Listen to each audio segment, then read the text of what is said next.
Third sem ವಿದ್ಯಾರ್ಥಿಗಳೇ, ನಾವು ಈಗಾಗಲೇ ಬ್ಯಾಂಕಿಂಗನ್ನು ನೋಡ್ತಾ ಇದ್ವಿ. ಬ್ಯಾಂಕಿಂಗ್ ಇಂಟ್ರೊಡಕ್ಷನ್ ನೋಡಿದ್ವಿ, ಬ್ಯಾಂಕಿಂಗ್ ಇವಲ್ಯೂಷನ್ ಆಫ್ ಬ್ಯಾಂಕಿಂಗ್ ನೋಡಿದ್ವಿ. ನಾವೀಗ ನೋಡೋಣ ಮೀನಿಂಗ್ ಆಫ್ ಬ್ಯಾಂಕಿಂಗ್. ಬ್ಯಾಂಕ್ ಅಂದ್ರೇನು, ಬ್ಯಾಂಕಿನ ಅರ್ಥ ಏನು ಅಂತ ನಾವೀಗ ನೋಡೋಣ.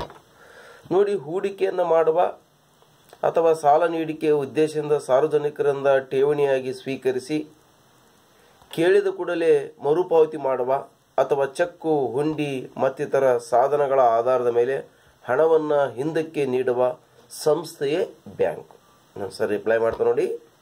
ಹೂಡಿಕೆಯನ್ನು ಮಾಡುವ ಅಥವಾ ಸಾಲ ನೀಡಿಕೆಯ ಉದ್ದೇಶದಿಂದ ಸಾರ್ವಜನಿಕರಿಂದ ಠೇವಣಿಯಾಗಿ ಸ್ವೀಕರಿಸಿ ಕೇಳಿದ ಕೂಡಲೇ ಮರುಪಾವತಿ ಮಾಡುವ ಅಥವಾ ಚೆಕ್ಕು, ಹುಂಡಿ ಮತ್ತಿತರೆ ಸಾಧನಗಳನ್ನು ಆಧಾರವಾಗಿ ಇಟ್ಕೊಂಡು ಹಣವನ್ನು ಹಿಂದಕ್ಕೆ ನೀಡುವ ಸಂಸ್ಥೆಯೇ ಬ್ಯಾಂಕು ಅಂತ ಹೇಳ್ಬೋದು. ಅಂದರೆ ಬ್ಯಾಂಕು ಅಂದರೆ ಇನ್ನೂ ನಾವು ಜನರಲ್ ಆಗಿ ಹೇಳ್ಬೇಕಂತಂದರೆ ಗ್ರಾಹಕರಿಂದ ಹಣವನ್ನು ಸಂಗ್ರಹಿಸಿ ಹಣ ಬೇಕಾದಂಥ ಗ್ರಾಹಕರಿಗೆ ಸಾಲವನ್ನು ನೀಡುವಂಥ ಒಂದು ಸಂಸ್ಥೆಗೆ ಬ್ಯಾಂಕು ಅಂತ ಹೇಳ್ಬೋದು. ನೋಡಿ, ಸಾರ್ವಜನಿಕರಿಂದ ಠೇವಣಿ ಸ್ವೀಕರಿಸುವ ಮತ್ತು ಅವಶ್ಯಕತೆ ಇರುವವರಿಗೆ ಸಾಲವನ್ನು ನೀಡುವ ಸಂಸ್ಥೆಯನ್ನು ಬ್ಯಾಂಕು ಅಂತ ಕರೀತಾರೆ.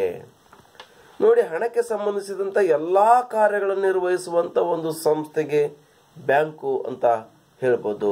ನೋಡಿ, A bank is A financial institution which deals with the deposits and advances and other related services. It receives money from those who want to save it in the form of deposits, and it lends money to those who need it. In short, bank is an institution which deals in money and credit.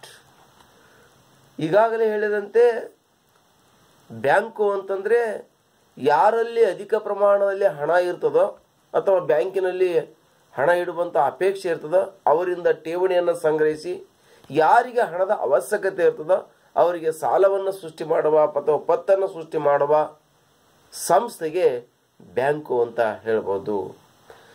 ನೋಡಿ, bank ಅಂತಕ್ಕಂಥ ಪದ Italy ಭಾಷೆಯ ಬ್ಯಾಂಕೋ ಅಂತಕ್ಕಂಥ ಪದದಿಂದ ಬಂದಿದೆ ಅಂತ ಹೇಳ್ಬೋದು. ಬ್ಯಾಂಕೋ, BANCO, ಬ್ಯಾಂಕೋ. ಹಾಗೆಯೇ ಗ್ರೀಕ್ ಭಾಷೆಯ ಬ್ಯಾಂಕಸ್, BANCUS, ಬ್ಯಾಂಕಸ್. ಅಥವಾ ಬ್ಯಾಂಕ್ಯೂ, BANQUE, ಬ್ಯಾಂಕ್ಯೂ. ಬ್ಯಾಂಕೋ, ಬ್ಯಾಂಕಸ್, ಬ್ಯಾಂಕ್ಯೂ. ಈ ಪದದಿಂದ ಬ್ಯಾಂಕ್ ಅಂತಕ್ಕಂಥ ಪದ ಬಂದಿದೆ ಅಂತ ಅಭಿಪ್ರಾಯ ಬರ್ತದ.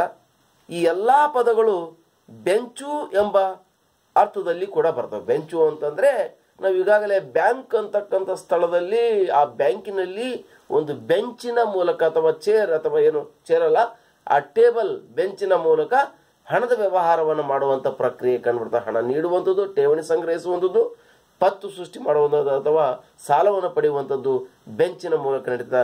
ಈ ಬೆಂಚು ಅಂತಕ್ಕಂಥ ಪದದಿಂದ ಬ್ಯಾಂಕು ಅಂತಕ್ಕಂಥದ್ದು ಬಂದಿದೆ. Earlier they transacted their business on the benches or banco in the marketplace.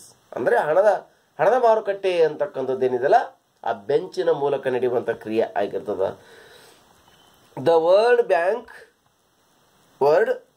ಅಂದರೆ ಬ್ಯಾಂಕ್ ಅಂತಕ್ಕಂಥ ಶಬ್ದ, the word bank is derived from the German word banko, BANKO, banko, which means joint stock or joint fund. The term banco acquires different meanings in a different context. But in this connection, the term banking mainly refers to the commercial banks and their functions. Commercial banks are called with different names in different countries. ನೋಡಿ, bank ಅಂತಕ್ಕಂಥದ್ದು bank ಅಂತಕ್ಕಂಥ ಪದದಿಂದ ಬಂದಿದೆ.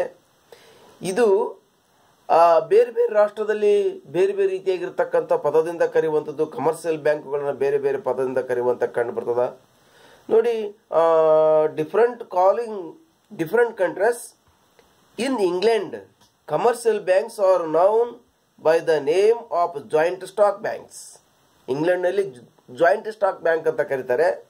And also as clearing houses, ಹಾಗೂ ಕೂಡ clearing houses ಅಂತ ಕೂಡ ಕರೀತಾರೆ. In the USA they are known as members banks. USA members banks ಅಂತ ಕೂಡ ಕರೀತಾರೆ. ಹಾಗೆಯೇ because they are members of Federal Reserve systems they are known as credit banks in the continental countries.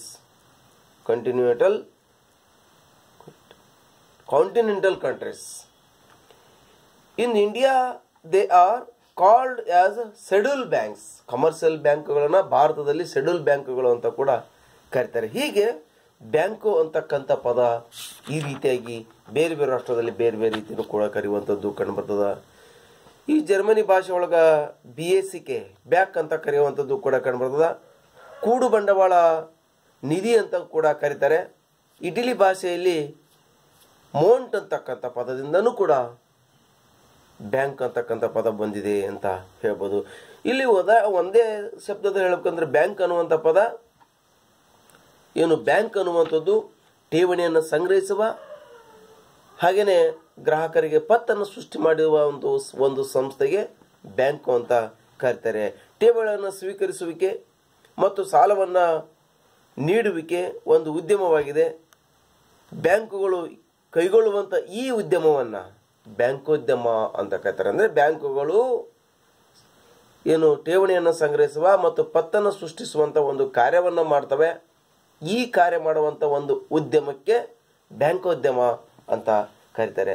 ಈ ಬ್ಯಾಂಕೋದ್ಯಮಕ್ಕೆ ಬೇರೆ ಬೇರೆ ಅರ್ಥಶಾಸ್ತ್ರಜ್ಞರು ಬೇರೆ ಬೇರೆ ರೀತಿಯಾಗಿರ್ತಕ್ಕಂಥ ಅರ್ಥವನ್ನು ಕಲ್ಪಿಸಿ ಹೇಳಿದ್ದಾರೆ. ಅಂಥವುಗಳನ್ನು ನೋಡೋದಾದರೆ ಕ್ರೌಥರ್ ಅಂತಕ್ಕಂಥವ್ರ ಪ್ರಕಾರ, ಅಕಾರ್ಡಿಂಗ್ ಟು ಕ್ರೌಥರ್ ಡೆಫಿನೇಷನ್ಸ್ ಅನ್ನು ನೋಡ್ತಾ ಇದ್ದೀವಿ. ಕ್ರೌಥರ್ ಅಂತಕ್ಕಂಥ ಪ್ರಕಾರ ಬ್ಯಾಂಕು ಸಾಲ ರೂಪದ ಹಣವನ್ನು ಸೃಷ್ಟಿಸುವ ಒಂದು ಕಾರ್ಖಾನೆ. ತನ್ನ ಮತ್ತು ಇತರ ಜನ ಸಾಲ ಸೋಲುಗಳಲ್ಲಿ ವ್ಯವಹರಿಸುವ ಒಂದು ಸಂಸ್ಥೆಯೇ ಬ್ಯಾಂಕ್ ಅಂತ ಹೇಳ್ತಾರೆ. ಇನ್ನು ಇಂಗ್ಲೀಷ್ನಲ್ಲಿ ನೋಡೋದಾದರೆ ಎ ಡೀಲರ್ ಇನ್ ಡೆಪ್ಟ್ his own and other peoples. A dealer in ಡೆಪ್ಟ್ his own and other peoples. ಇದು ಕ್ರೌಥರ್ ಅಂತಕ್ಕಂಥ ಪ್ರಕಾರ. ಹಾಗೆಯೇ ಕಾರ್ನೆಸ್ ಅಂತಕ್ಕಂಥವ್ರು ಏನು, ಕಾರ್ನೆಸ್ CAIRNES ಅಂತಕ್ಕಂಥವ್ರು, ಕಾರ್ನೆಸ್ ಅಂತಕ್ಕಂಥ ಪ್ರಕಾರ financial intermediary a dealer in loans and debts. ಅಂದರೆ ಸಾಲವನ್ನು ಠೇವಣಿಯಾಗಿ ಸ್ವೀಕರಿಸುವ ಮತ್ತು ಪತ್ತನ್ನು ಸೃಷ್ಟಿ ಮಾಡುವಂಥ ಮಧ್ಯವರ್ತಿದಾರನೇ ಬ್ಯಾಂಕು ಅಂತ ಹೇಳ್ತಾರೆ ಕಾರ್ನಿಯಸ್ ಅಂತಕ್ಕಂಥವ್ರು.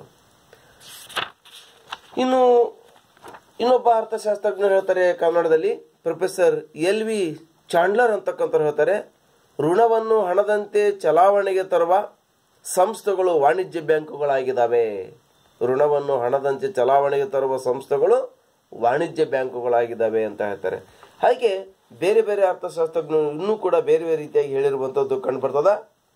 ಅಂಥ ಅರ್ಥಶಾಸ್ತ್ರಜ್ಞರಲ್ಲಿ ಕಿನ್ಲೆ ಅಂತಕ್ಕಂಥವ್ರ ಪ್ರಕಾರ ನಾವು ನೋಡೋದಾದರೆ, a bank is an establishment which makes to individuals such advances of money as may be secured and safely made, and it which individuals entrust money which not secured by them for use. ಹೀಗೆ ಕಿನ್ಲೆ ಅಂತಕ್ಕಂಥ professor ಕಿನ್ಲೆ ಅಂತಕ್ಕಂಥವ್ರು ಹೇಳ್ತಾರೆ. ಹಾಗೆ ಬೇರೆ ಬೇರೆ ಅರ್ಥಶಾಸ್ತ್ರಜ್ಞರು ಕೂಡ ಬೇರೆ ಬೇರೆ ರೀತಿಯಾಗಿ ಹೇಳಿರುವಂಥದ್ದು ಕಂಡು ಬರ್ತದ.